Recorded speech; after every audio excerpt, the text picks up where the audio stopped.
What's up, y'all? This is the GRAK OZ Tape, where we talk about miscellaneous nonsense and etc. I'm GRAK. I'm Oz. And let's get into it. So What did you, go ahead, go ahead. wait, what were you gonna say? What gave you this idea to do this tape? To make the tape? Yeah. We grew up together, you know. Basically, sometimes you talk about us being like opposites. I think it's interesting, this whole idea of like the two cancers. One is one day older than the other one. It's kind of strange. I don't know. So it'd be interesting. I mean, I come from my own world, you know. I'm in these institutions, learning certain things, and you're in your own world. It'd be interesting to see what that would look like in video format, you know? Showing two different lives from two people from the same childhood. Yeah. It's amazing. Yeah. And we've been talking about this for over 3 years. I would say 3 years behind the scenes. Excuse me. We've been getting a lot of our peers to say, hey, y'all should do a taping because y'all conversations are really interesting, and we don't really think our conversations are interesting. We're just really conversating like two normal people, or metaphorically to say like this, two girls talking bullshit to each other about their mans or whatever is the case. Two girls talk about. Yeah. Yeah, this candid conversation. And authentic and original. Different point of views from, like you said, you go to a art school. I do not go to art school. We both do art. Different genres, but you ventured to my genre before, and I just started venturing onto your genre of art. We're both learning. Yeah. During our process, conversating, showing our canvases, two different canvases, different materials we use for our artwork. Just different and also similarities into our talents that we love doing, in which will be creating art, no matter what media of it. Yeah.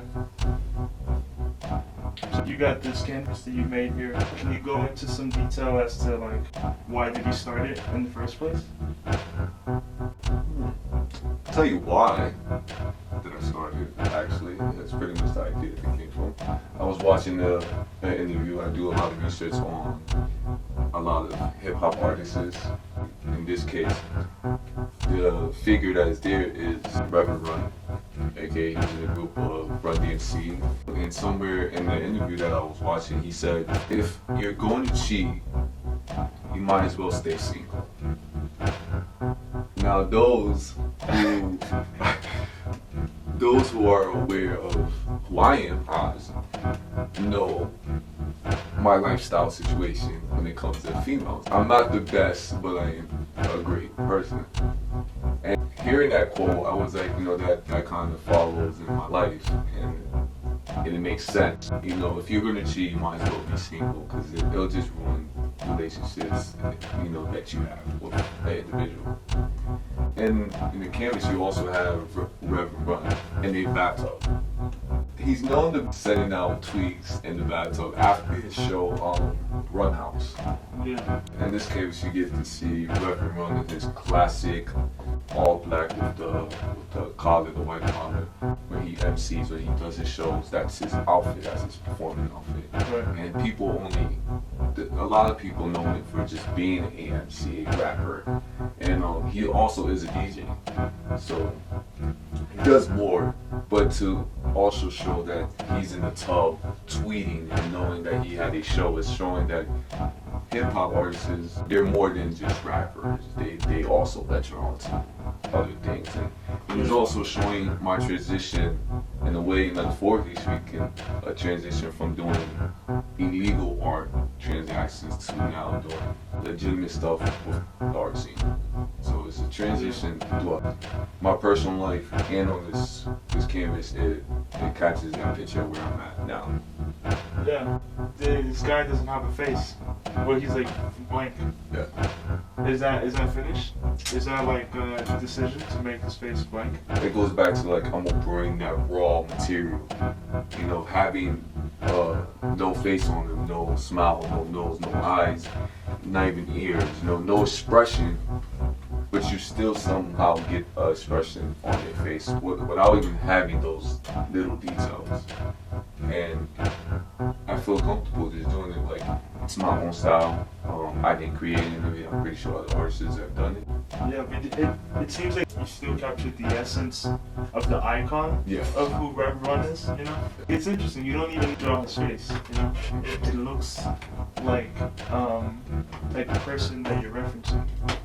But also, it just looks like the icon that you're referencing. There's going to be a quote in there from Rev Run. Oh, the one that you said? Yeah, the one that I relate to. Yeah. It just hit me when I heard it, and I was like, yo, that would be the best one. When somebody reads it, and I'm around them and they read them, they can ask, what does that mean? What is that?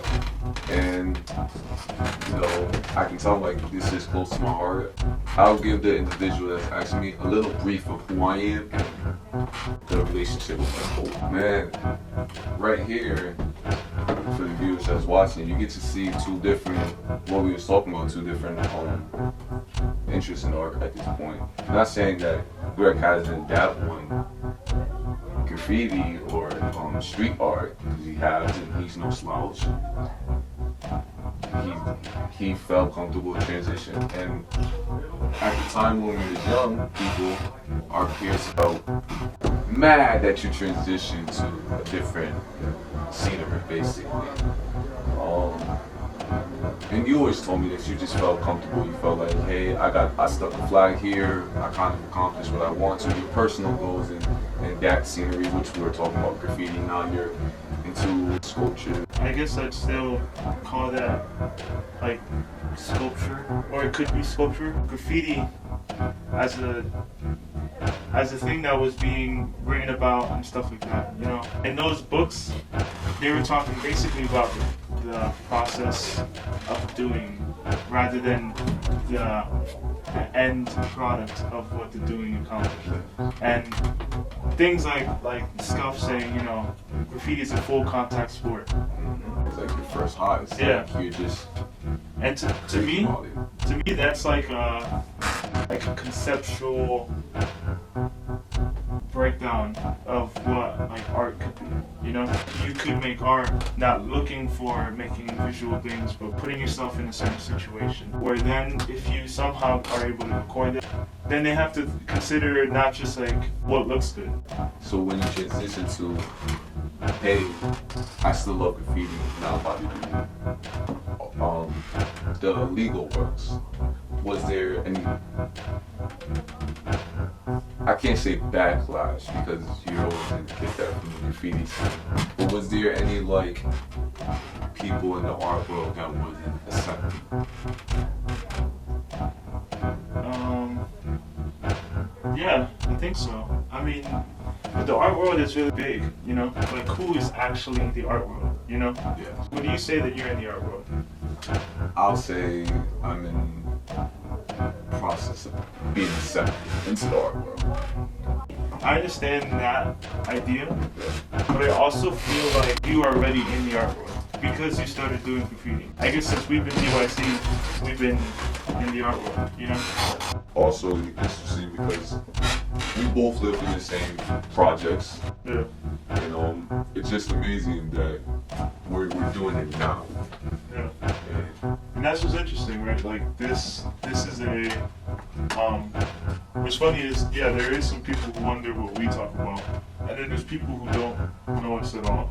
There's people who only know one of us. So what does it mean to make some sort of space where you actually get to see that? I think that's kind of an interesting point of view, at least. Alright, so that wraps it up for today. This is the GRAK OZ Tape. Follow us on Instagram, follow us on Twitter, like this video, and stay tuned for videos to come. yes, and give us some feedback if you like it or not. If you don't, we're not going to really respond. If you do, you might get shot out.